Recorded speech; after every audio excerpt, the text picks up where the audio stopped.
하나님 주시는 말씀 같이 보겠습니다. 오늘 주시는 말씀은 열왕기하 16장입니다. 1절부터 20절 전체인데요, 4절까지만 교독하도록 하겠습니다. 1절 제가 읽겠습니다. 르말리아의 아들 베가 제17년에 유다의 왕 요담의 아들 아하스가 왕이 되니, 2절 아하스가 왕이 될 때에 나이가 20세라 예루살렘에서 16년간 다스렸으나 그의 조상 다윗과 같이 아니하며 그의 하나님 여호와 보시기에 정직히 행하지 아니하고 이스라엘의 여러 왕의 길로 행하며 또 여호와께서 이스라엘 자손 앞에서 쫓아내신 이방 사람의 가증한 일을 따라 자기 아들을 불 가운데로 지나가게 하며 함께 있습니다. 또 산당들과 작은 산 위와 모든 푸른 나무 아래에서 제사를 드리며 분향하였더라. 아멘. 열왕기하 16장 오늘 본문에 기록된 왕은 아하스라고 하는 남쪽 유다의 12번째 왕입니다. 이 아하스 왕은 20살에 왕이 되어서 16년 동안 나라를 다스렸습니다. 사실 한 챕터가, 성경의 한 장이 한 왕에 대해서 다 이렇게 기록하는 경우가 많지 않습니다. 자, 그런데 이 아하스 왕에 대해서 16장 전체가 이렇게 많은 이야기를 하는 것을 보면 성경이 이 왕에 대해서 좀 할 말이 많은 것 같습니다. 성경은 이 왕에 대해서 우리에게 무엇을 말하고 싶어 하시는가, 이 부분을 저희가 오늘 한번 묵상해 보도록 하겠습니다. 아하스 왕에 대한 평가, 이 평가가 지금까지 우리가 살펴보았던 여러 남쪽 유다의 왕들에 비해서 조금 예사롭지가 않아요. 평범하지가 않습니다. 자, 여러분들이 북쪽 이스라엘의 왕을 보면 그 왕들을 평가하는 기준이 뭐냐 하면, 일대 왕이었던 여로보암, 느밧의 아들 여로보암의 길을 따라 행했느냐 행하지 않았느냐. 자, 북쪽 이스라엘은 다 사실 여로보암의 길을 따라갔고요. 남쪽 유다는, 그러면 남쪽 유다 왕들을 평가하는 기준은 누구냐? 누구죠? 다윗입니다. 남쪽 유다의 왕들은 다윗을 기준으로 평가를 받습니다.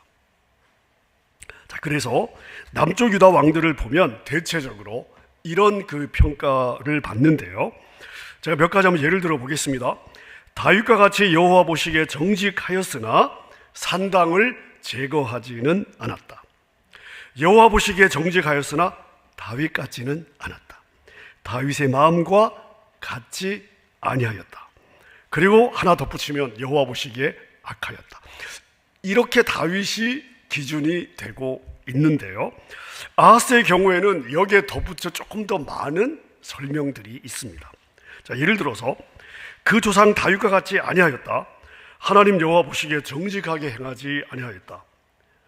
근데 그 다음이 중요합니다. 이스라엘 열 왕의 길로 행하였다. 남유다의 왕인데 북쪽 이스라엘 왕의 길로 갔다는 거예요. 근데 북이스라엘 왕들의 길이 어떤 길이냐 하면, 자, 오늘 열왕기하 16장에는 언급이 없어요. 자, 그런데 아하스 왕을 기록하고 있는 역대하 28장에 보면 이 아하스 왕이 따라간 열왕, 이스라엘 열왕의 길이 뭐냐? 바로 바알을 섬겼다는 거예요. 그러니까 이 아하스는 남유다의 왕이었음에도 불구하고 아합의 길을 따라간 거예요. 바알을 섬겼습니다. 자, 근데 이걸로 끝이 아니에요. 3절에 보니까 이방 사람의 가증한 일을 따라 자기 아들을 불 가운데로 지나가게 했대요. 자, 이스라엘 주변에 여러 이방 민족들이 많은 우상들을 섬겼는데 그 우상 중에 하나가 몰렉이라고 하는 우상이 있습니다. 주로 이스라엘 동편에 있었던 암몬과 모압 족속들이 이 몰렉을 섬겼는데요, 이 몰렉이라고 하는 우상의 특징이 뭐냐 하면 아들을 죽여야 돼요. 아들을 불 가운데 화형시켜서 제물로 바치는 것입니다. 자, 그래서 이 모압과 암몬 자손들의 경우에 중요한 전쟁에 나가기 전에, 자기 아들을 몰렉에게 제물로 드립니다.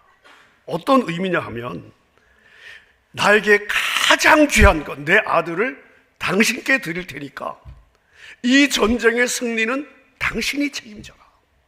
이런 의미예요. 근데 이걸 누가 했다고요? 아하스 왕이 했다는 것입니다. 우리가 신명기를 보면 하나님이 모세를 통해 뭐라고 하면 절대로 이 우상, 이 몰렉 이거 따라가지 마라. 하나님이 기뻐하시는 거 아니다. 이랬거든요. 아하스 왕이 그랬다는 것입니다. 근데 이것으로도 끝이 아니에요. 4절에 보니까 산당들과 작은 산 위와 모든 푸른 나무 아래에서 제사를 드리고 분향했습니다. 백성들이 그런 게 아니에요. 지금 이 4절의 주어가 3인칭 단수입니다. 아하스 왕이 그랬다는 거예요. 높은 산이든 낮은 산이든 하나님이 모세를 통해 뭐라고 말씀하셨냐면 가나안 들어가기 전에 이스라엘 백성들에게 높은 산이든 낮은 산이든 우상을 섬기는 곳에 절대 기웃거리지 말고 푸른 나무든 어디든 우상을 섬기는 것들은 다 파멸시켜라. 그리고 하나님이 내 이름을 둔 바로 그곳, 내가 정한 그곳에 와서 그곳에서만 나를 섬겨라. 제사를 해라. 이렇게 말씀을 하셨어요. 자, 신명기 12장 한번 보겠습니다. 2절 제가 읽을게요. 너희가 쫓아낼 민족들이 그들의 신들을 섬기는 곳은 높은 산이든 작은 산이든지 푸른 나무 아래 든지를 막론하고 모든 것을 너희가 마땅히 반드시 파멸시켜라. 그리고 5절을 보세요. 오직 너희의 하나님 여호와께서 자기의 이름을 두시려고 너희 모든 지파 중에서 택하신 곳, 하나님이 내가 여기 거할 거야 하고 정하신 바로 그곳으로 찾아 나와서 그리로 찾아와서 예물을 드리고 제사를 드려라. 가나안 땅 들어가기 전에 이미 하나님이 모세를 통해서 너무나 분명하게 말씀을 주셨어요. 근데 이걸 누가 지금 하고 있다? 남쪽 유다의 왕이었던 아하스 왕이 앞장서고 있다는 것입니다. 자, 성경은 아하스 왕의 이러한 모습을 기록한 후에 이어서 이 아하스 왕이 남유다 왕으로 통치하던 그때에 그 지역, 중동 지역의 국제 정세에 관해서 언급을 하고 있습니다. 자, 여러분, 아하스 왕이 되어 통치하던 그 시절은 중동 지역 정체가 국제적으로 굉장히 요동을 치던 그런 시절이었습니다. 전통적으로 강대국이었던 아람의 힘이 많이 약해졌고요. 저희가 지난주일 여로보암 2세, 북이스라엘의 여로보암 2세에 대해서 살펴보았는데 여로보암 2세가 아람의 수도 다메섹을 점령했을 정도로 이 아람의 세력이 많이 약해져 있었습니다. 자, 그 대신에 어느 나라가 떠오르고 있었냐 하면 아수르라고 하는 나라가 떠오르고 있었습니다. 자, 그러니까 남유다가 있고요, 북이스라엘이 있고 그 위에 아람이 있습니다. 그리고 이쪽 동편에서 아수르라고 하는 나라가 신흥 강대국으로 떠오르고 있었습니다. 자, 기존의 강호 아람의 힘이 약해졌어요. 아수르가 떠오르고 있습니다. 아람이 아수르를 상대할 힘이 없어요. 북이스라엘도 상대할 힘이 없습니다. 자, 그래서 그동안 정말 원수지감처럼 시시때때로 싸웠던 아람과 북이스라엘이 손을 잡습니다. 누구를 대항하기 위해서? 아수르를 대항하기 위해서. 자, 그래서 아람과 북이스라엘이 이제 하나가 되어가지고 이제 좀 움직이려고 하는 그런 상황 가운데서 이 두 나라가 남유다, 아하스가 통치하던 남유다를 공격하게 되는데요. 그게 오늘 본문에 그 사건이 기록이 되어 있습니다. 5절을 제가 한번 읽어보겠습니다. 이때 아람의 왕 르신과 이스라엘의 왕 베가가 예루살렘에 올라와서 싸우려 하여 아하스를 애워 쌌으나 능히 이기지 못합니다. 혹시 설교를 귀담아 잘 들으시는 분들은 제가 거기까지 기대는 안 합니다만은 여러분을 무시하는 것이 아니라 시간이 좀 많이 흘렀기 때문에 작년 우리 12월 성탄 주일에 제가 이사야 7장을 묵상을 했어요. 자, 이사야 7장 2절을 제가 한번 보겠습니다. 이사야 7장 2절에 어떤 사람이 다윗의 집에 이 다윗의 집은 남유다 아하스 왕입니다. 아람의 르신과 에브라임, 이 에브라임은 북이스라엘 10지파 중에 가장 크고 중심이 되는 지파였기 때문에 여러분이 성경을 읽다 보면 에브라임아 이렇게 이야기가 나오면 한 지파를 말하는 것이 아니라 북이스라엘을 향한 메시지라는 것을 여러분이 이해하시면 돼요. 아람이 에브라임과 동맹하였어요. 제가 조금 전에 말씀드렸죠. 아수르를 대항하기 위해서. 근데 문제는 이 두 나라가 어디를 쳐들어왔냐? 남유다 아하스 왕을 쳐들어온 거예요. 자, 그래서 아하스 왕의 마음과 그의 백성의 마음이 숲이 바람에 흔들림같이 흔들렸던 거예요. 여러분, 이 두 나라가 공격해 왔을 때 아하스의 마음이 얼마나 두려웠냐 하면 그 마음이 숲이 바람에 흔들리는 것처럼 흔들렸다는 거예요. 자, 이때 하나님께서 이사야 선지자를 아하스에게 보내죠. 그리고 메시지를 주십니다. 아하스야, 걱정하지 마라. 내가 너를 지켜줄게. 못 믿겠으면 네가 나한테 징조를 한번 구해봐. 그럼 네가 무슨 징조를 구하든 내가 그 징조를 행해서 내가 너를 지켜주겠다고 하는 약속을 내가 보여줄게. 그러니 내 말 못 믿겠으면 징조를 통해서라도 보고 나를 믿어. 내가 지켜줄게. 근데 아하스 왕이 어떻게 반응을 보이죠? 이사야 7장에서 나는 징조를 구하지 않겠습니다. 여러분, 이게 아하스가 징조 안 주셔도 내가 믿을게요, 그래서 징조를 안 구한 것이 아닙니다. 하나님 이사야 선지자를 통해서 징조를 주셔요. 네가 징조를 안 구하면 내가 보여줄게. 그러니까 이거 보고 믿어. 그러면서 하나님이 약속하신 징조가 뭐냐 하면 처녀가 잉태하여 아들을 낳을 것이요 그 이름을 임마누엘이라 하리라. 뜻을 번역하면 하나님이 너희와 함께 계시다. 그러니까 나를 믿어. 겁먹지 말어. 자, 그런데 아하스는 끝까지 하나님을 신뢰하지 않습니다. 징조를 구하지 않습니다. 왜요? 아하스의 마음에 다른 마음이 있었어요. 아하스는요, 하나님을 의지하는 것에 전혀 마음이 없었고, 아하스는 이미 마음에 내가 아수르를 의지하리라 하는 그러한 마음이 있었습니다. 자, 그래서 이 아하스가 어떻게 하냐 하면 오늘 본문 8절 9절에 보니까 아하스가 여호와의 성전과 왕궁 곳간에 있는 은금을 내어다가 누구에게 보내요? 아수르 왕에게 보냅니다. 자, 아수르 왕이 그 예물을 받고 그 금은 보화를 받고 어떻게 반응하느냐? 받았잖아요. 움직여 줘야 되잖아요. 아수르 왕이 청을 듣고 올라와서 어디를 쳐 점령해요? 아람의 수도 다메섹을 쳐서 점령하고 그 백성들을 사로잡아 기르라고 하는 땅으로 자기 이 나라로 옮기고 아람의 왕이었던 르신을 죽입니다. 여러분, 여기서 아람이 멸망한 거예요. 없어진 거예요. 역사 속에 사라지게 된 것입니다. 자, 아수르 왕이 다메섹을 점령한 후에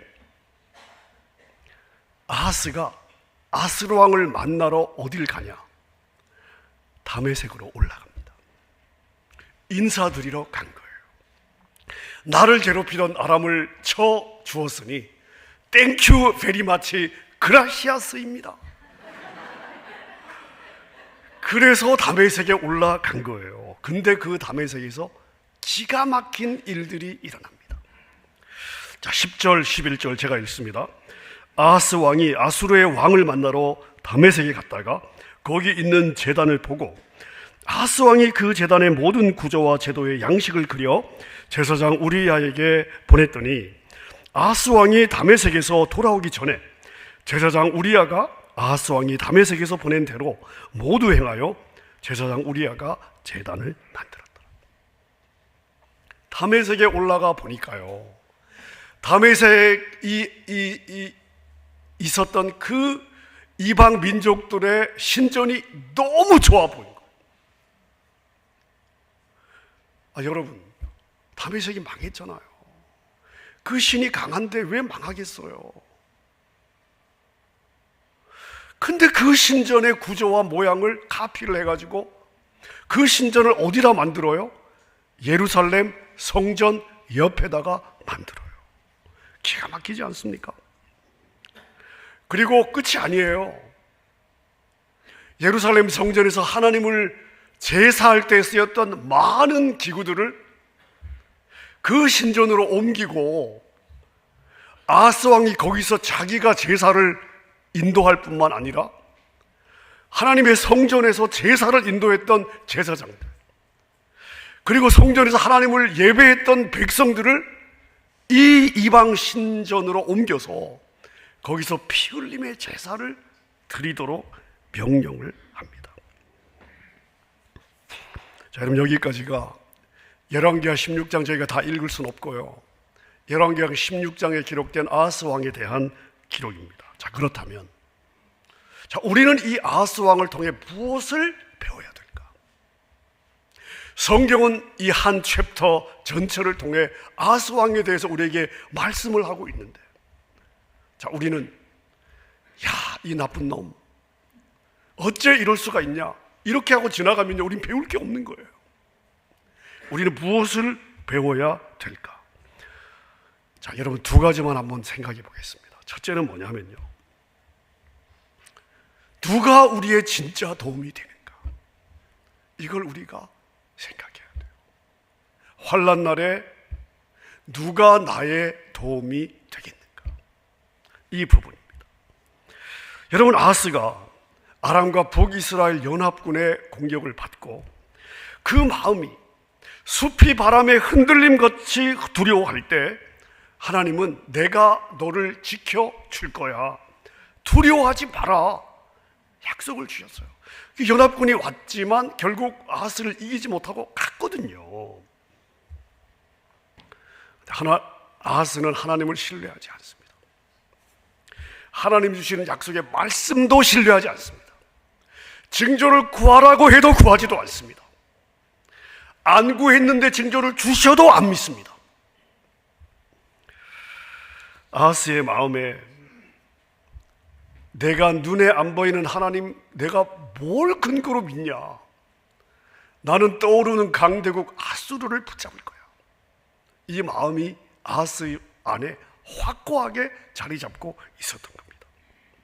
하지만 하나님은, 우리가 이사야 7장 이후를 보면 하나님은 이사야 선지자를 통해서 아하스에게 계속 어떤 경고를 주셨냐 하면요, 네가 지금 의지하는 아수르가 결국은 너의 가시가 될 거다. 지금은 너에게 도움이 될 것처럼 보이지만, 그러나 너와 너의 후손들이 이 아수르 때문에 감내하기 어려운 고난을 겪게 될 거야 하는 메시지를 계속해서 주셨어요. 그러나 아하스 왕은 듣지 않았습니다. 여러분, 우리가 다음 주에 살펴보겠지만 다음 주에 우리가 열왕기하 17장을 살펴보게 되면 북이스라엘이 이 아수르에 의해서 멸망하거든요.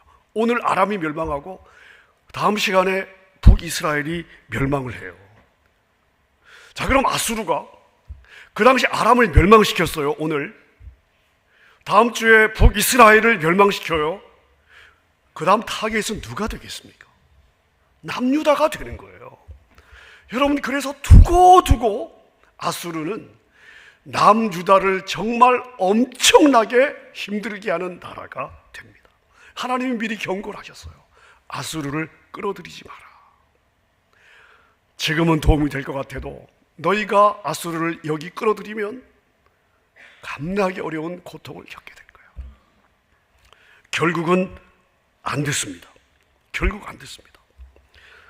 자, 여러분, 우리가 의지해야 될 참 대상은 우리 하나님 한 분뿐이십니다. 만약 우리가 하나님 대신 더 의지하는 것이 있다면 그것이 하나님보다, 눈에 보이지 않는 하나님보다 지금 나에게 도움이 될 것 같이 보인다 할지라도 여러분, 그렇게 보이는 게요, 이거 완벽한 미혹입니다. 이거 속임수예요.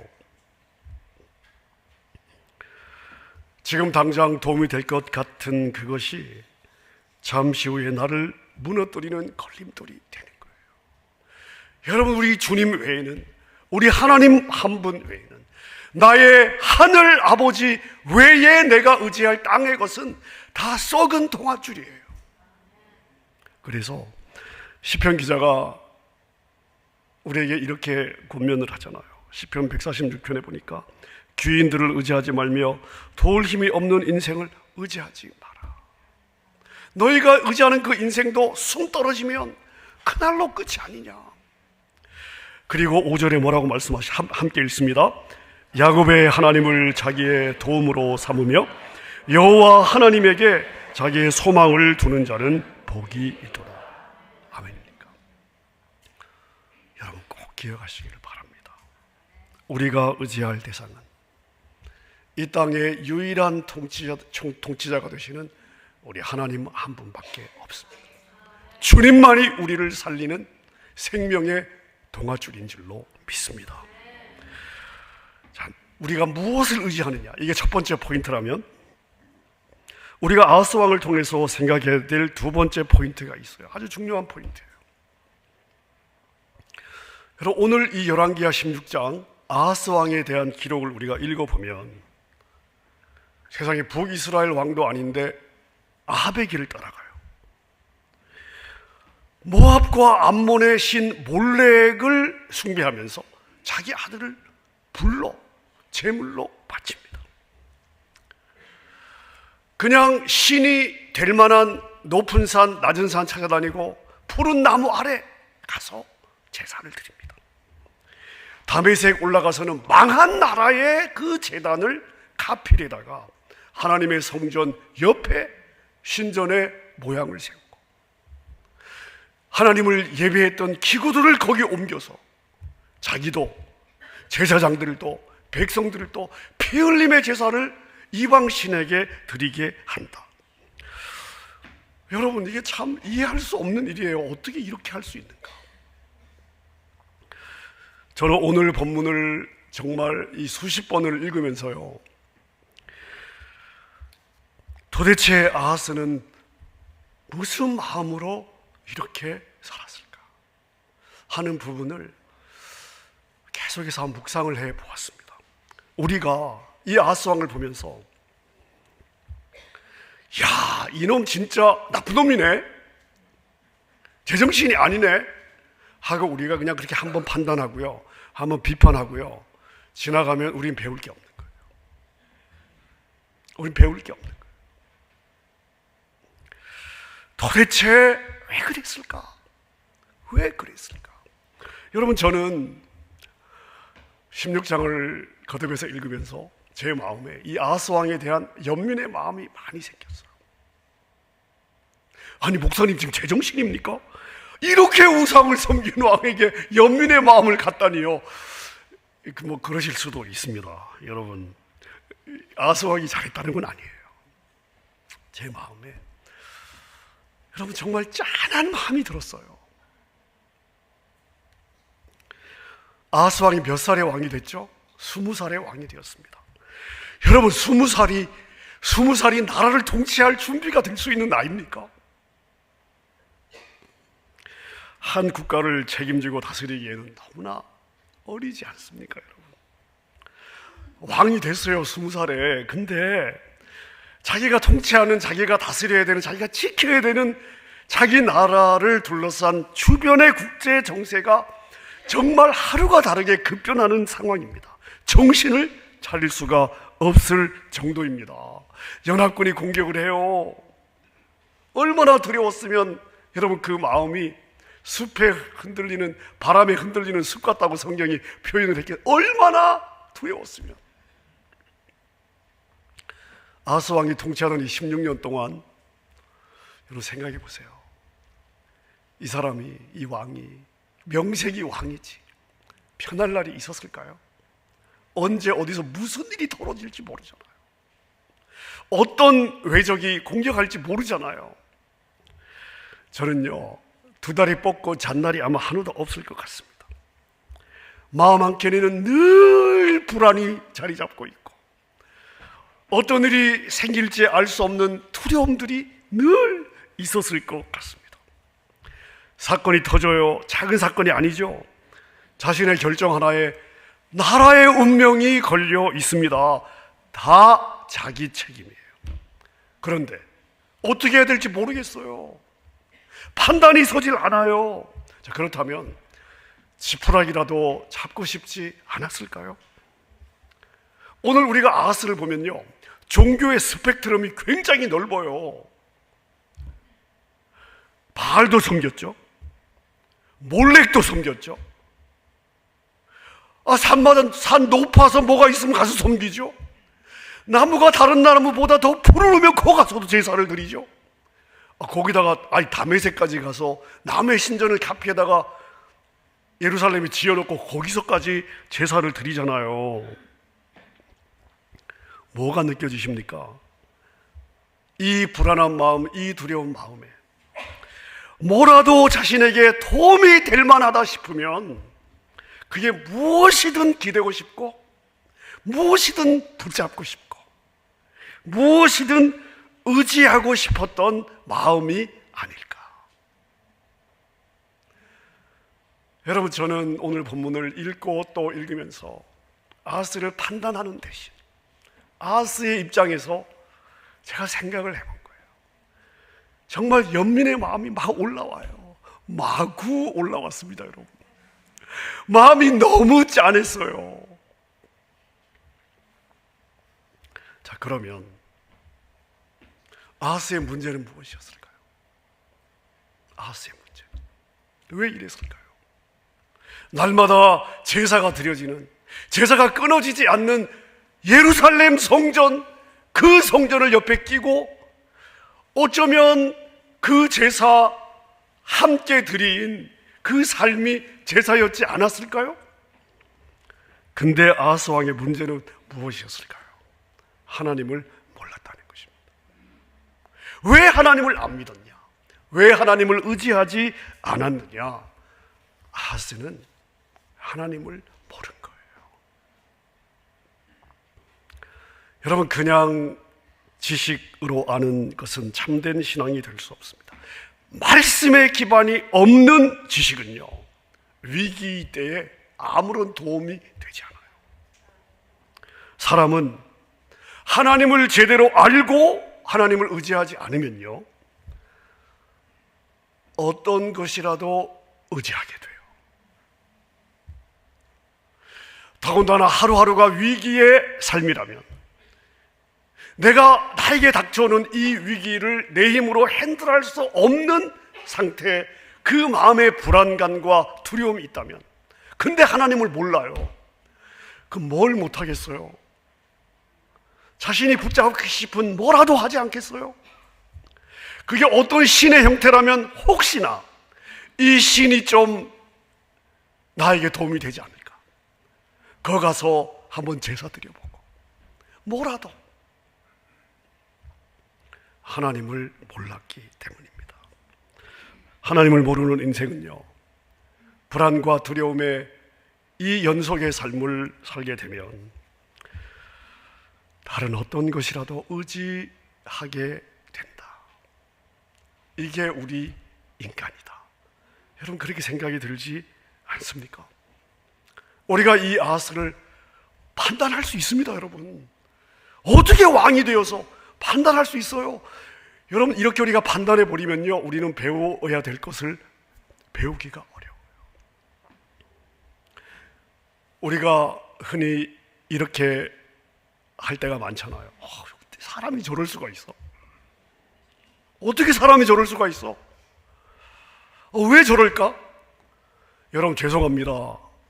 여러분, 제가 목회 37년, 38년 하면서, 여러분, 제가 하나님이 저를 목회자로 부르심에 제가 목회자가 되겠다고 헌신하던 그때, 그 순간 제가 결심한 게 몇 개 있어요. 결심한 게. 그때 제가 오랜 방황의 끝에 불순종, 하나님의 부르심에 절대 난 목사 안 해요. 이러다가 그 하나님의 부르심에 하나님 제가 순종하겠습니다, 제 입으로 순종하겠습니다 결단했던 그 시간, 그 자리에서 제가 같이 결심한 게 있습니다. 몇 개가 있어요. 첫째는 뭔지 아세요? 나는 강한 목사가 되지 않겠다. 나는 성도를 이기지 않겠다. 세 번째가 뭔지 아십니까? 나는 절대 사람을 판단하지 않겠다. 하나님이 나에게 주시는 영혼들은 그 영혼의 현재의 모습이 어떠하든 있는 그대로 나는 받겠다. 왜? 하나님이 나에게 맡겨주셨으니까. 제가 왜 이랬을까요?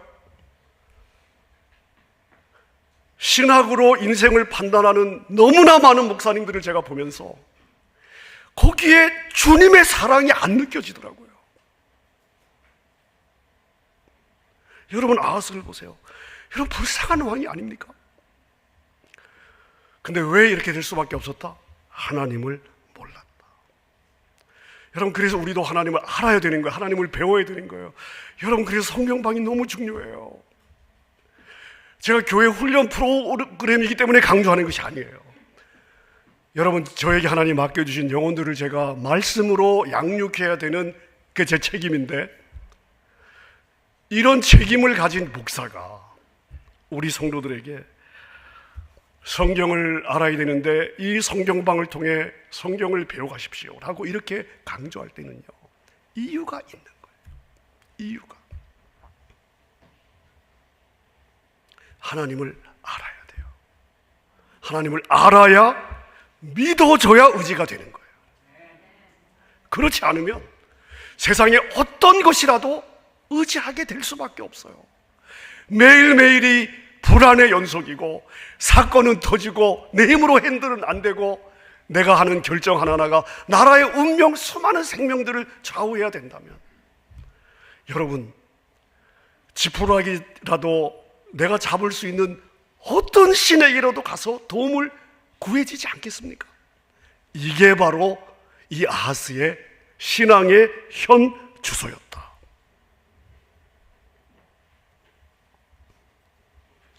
여러분, 너무 중요합니다.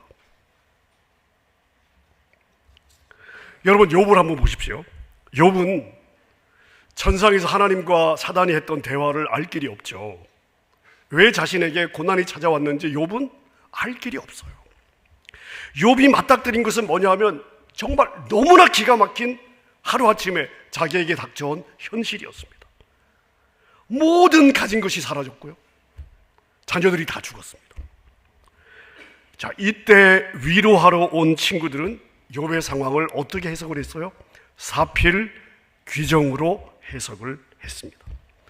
네가 잘못했고 네가 죄를 지었기 때문이다. 네가 뭐라도 하나님께 잘못한 게 있으니까 이렇게 벌을 받는 거다. 아니면 네가 해석해봐라, 이 상황을. 어떻게 너한테 이런 기가 막힌 일이 생길 수가 있냐. 자, 욥의 친구들은 욥의 상황을 사필 귀정으로 해석을 했습니다. 하지만 욥을 보세요. 욥은 모든 것을 잃어버렸습니다. 마음이 얼마나 어려웠겠어요. 그러나 그 상황에서 자기가 지금 겪는 고난이 이해가 안 가고요, 해석이 안 돼요. 자, 이해가 안 가요, 해석이 안 돼요. 근데 욥은 그래도 하나님을 신뢰해요. 여러분, 이게 믿음이에요. 눈에 보이는 상황 위에서 우리의 인생 한 명 한 명의 삶들을 이끌어 가시는 하나님, 이건요, 시간이 지나야 비로소 알 수 있는 거예요. 그래서 그 과정을 통과할 때 우리가 판단하면 안 되는 거죠. 하나님의 욥을 향한 크신 계획과 하나님이 욥을 너무 사랑했고요, 너무 믿었기 때문이잖아요. 그죠? 욥의 끝이 어떻게 되었습니까? 하나님의 욥을 향한 사랑과 선한 마음이 열매를 맺죠? 욥의 믿음의 열매가 보이는 거예요. 여러분은 지금 무엇을 의지하십니까? 세상입니까? 능력입니까? 여러분의 가진 것입니까? 아니면 하나님이십니까?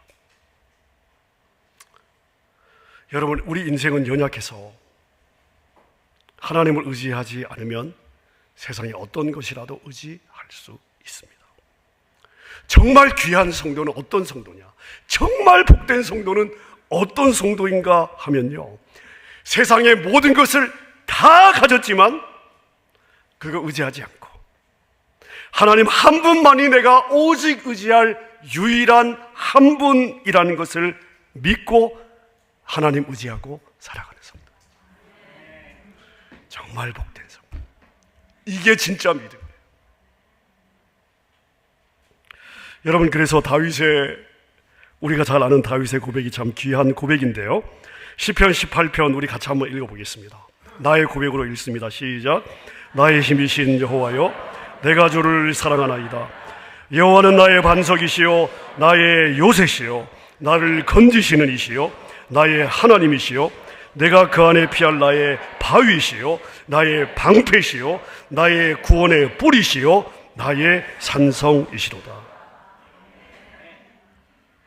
여러분, 이거 우리 고백 맞죠? 여러분의 고백 맞으시죠? 이 고백으로 살아갈 때 하나님이 여러분의 고백대로 여러분의 하나님이 되어주실 줄로 믿습니다.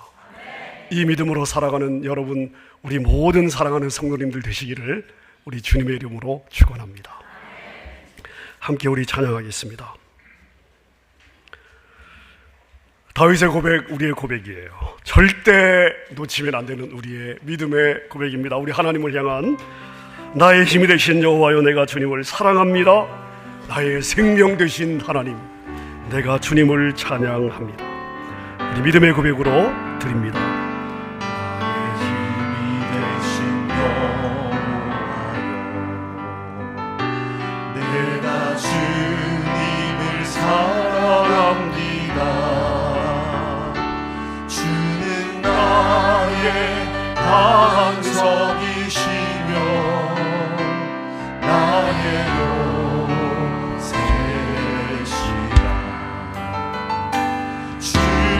나를 건지시는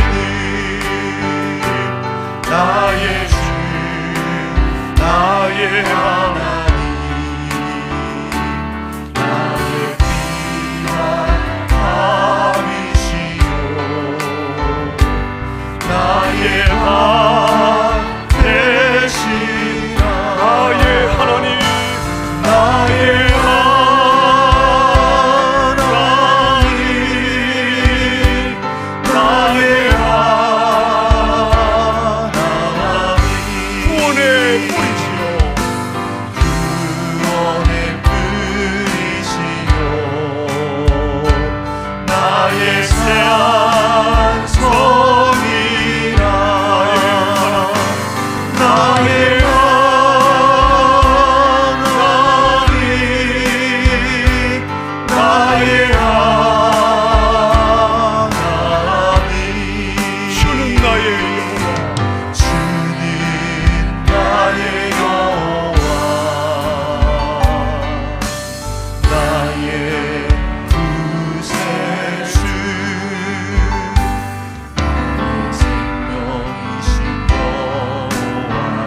내가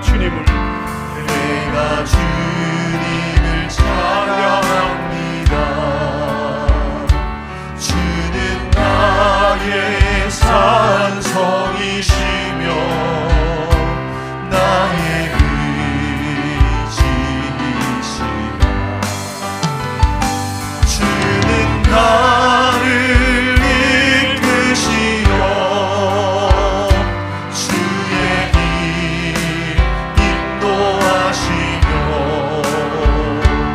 나의 생의 목자 되시니 내가 따르리라. 나의 하나님, 나의 하나님,